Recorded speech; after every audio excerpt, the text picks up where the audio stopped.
Небольшие островки посреди лесной речки часто становятся объектом внимания проходящих мимо животных, поэтому подобные места идеальны для установки фотоловушки. И на этот раз, чтобы увеличить шансы появления искомых объектов, здесь были разбросаны съедобные приманки, которые в этот же день были обнаружены большим пестрым дятлом.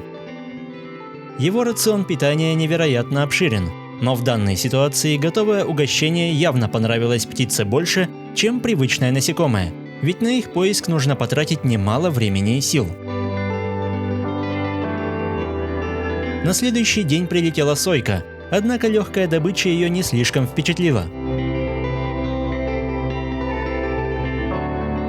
С наступлением темноты вниз по течению спешно проплыла утка, а следом пожаловал дрозд-рябинник, который всего лишь хотел освежиться после жаркого дня.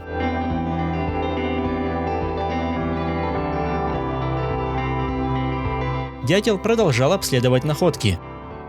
В поисках провизии находился и селезень кряквы. Не без усилий он вернулся вверх по течению, и, похоже, на этот раз птице улыбнулась удача. Ночью появилась молодая лосиха, которая с жадностью поглощала прибрежную растительность.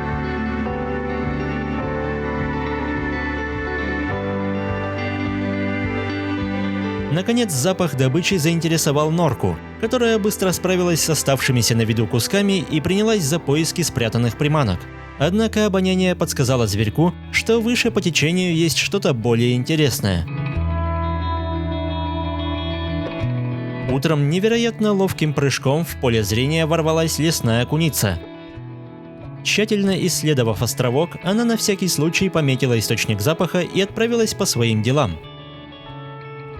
Появилась серая цапля, которая, словно увидев фотоловушку, решила попозировать для неизвестных зрителей.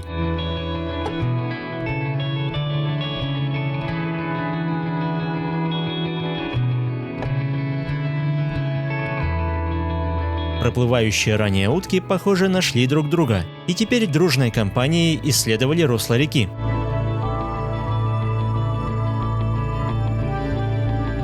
Внезапно появилась лисица, которая с особой тщательностью обнюхивала местность.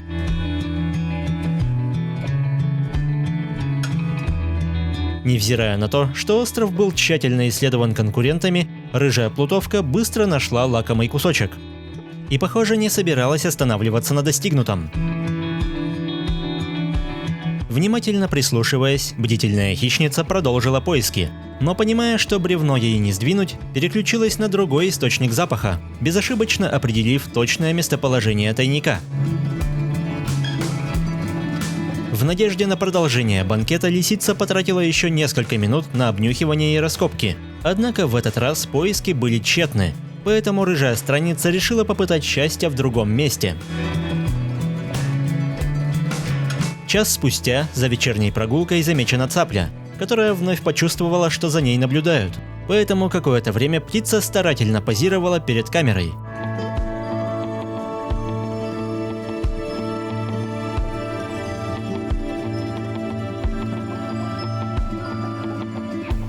Вновь вернулась делегация уток, которые были полностью поглощены поиском провизии. Вскоре после их визита вернулся и я, что заметно по повороту камеры, а уже совсем скоро цапля поспешила оценить обновленный обзор.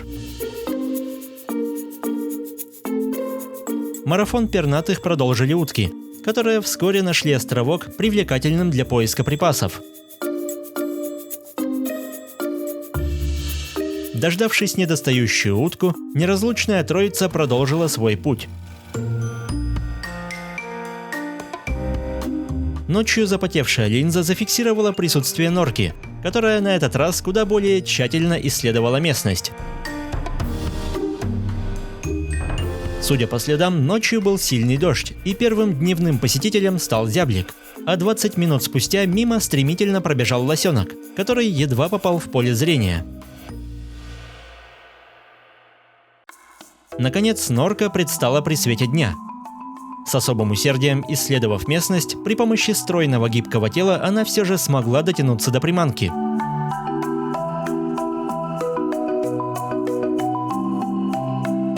Однако ночь является для зверька более приоритетным временем для охоты, хотя на этот раз ожидания хищника не оправдались. Следующий день не обошелся без визита наблюдательной цапли, голова которой словно не хотела следовать за телом. Вечером того же дня на островок набрел крупный кабан, который сразу начал методично раскапывать землю.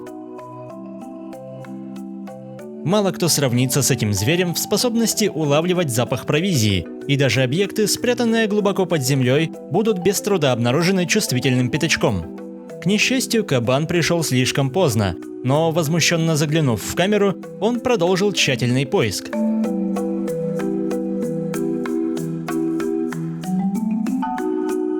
Наконец, лакомый кусочек был найден, однако дальнейшие поиски ни к чему не привели, поэтому землекоп продолжил скитаться в поисках добычи. Впервые своим присутствием порадовала Зарянка, но крохотная птица не нашла здесь ничего интересного. Снова настало время моего визита, и изрядно наследив, я заменил фотоловушку. Разумеется, этой же ночью проверить ее качество решила та самая цапля. Вечером, неспешно перемещаясь, она вновь позировала перед камерой.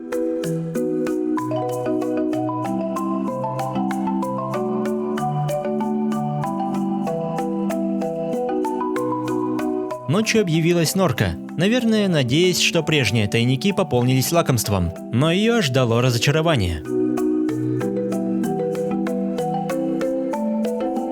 Зато дрозды нашли себе пропитание, вернее, птенец, который в размерах уже догнал родителей, изо всех сил ждал, пока его накормят. А этот охотник тщетно пытался поймать бабочку. Словно из ниоткуда появилась лесная куница и также стремительно скрылась из поля зрения. Это был один из первых опытов установки камеры в подобном месте, поэтому, не имея достаточно терпения, я часто возвращался в надежде на свежие кадры. И вновь фотоловушка изменила позицию, но, что странно, цапля не спешила первой покрасоваться в объективе. После Сахатова на место вернулась лисица, и здесь ее ждал незнакомый запах. Не только чужих следов и постороннего объекта, но и свежей приманки, которая была распробована прямо на месте.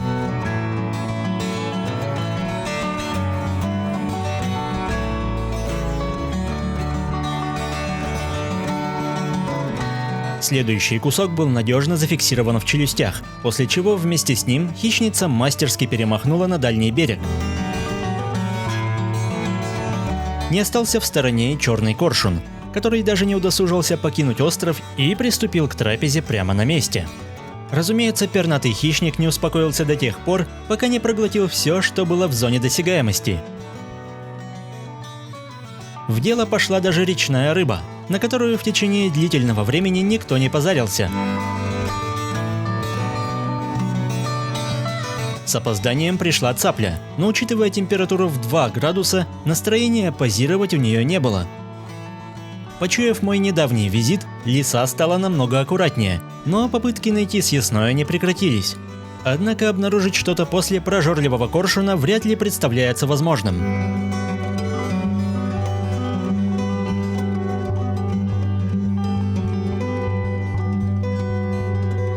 После тщательной чистки перьев вернулась цапля, которая, как всегда, неторопливо осматривала окрестности островка, снова и снова пытаясь угодить в камеру. На самом деле, место приманивало ее расположенным прямо под ловушкой глубоким участком реки, ведь там с большей вероятностью можно поймать рыбу. В итоге фотоловушка простояла здесь почти месяц, и из-за обилия и разнообразия представителей фауны эта лесная речка стала одним из любимых мест для установки камер, которые и сейчас продолжают работать, поэтому, надеюсь, совсем скоро вы увидите свежие кадры с места событий. Если выпуск вам понравился, поддержите его лайком, подписывайтесь и комментируйте. С вами был канал По Следам. До скорого!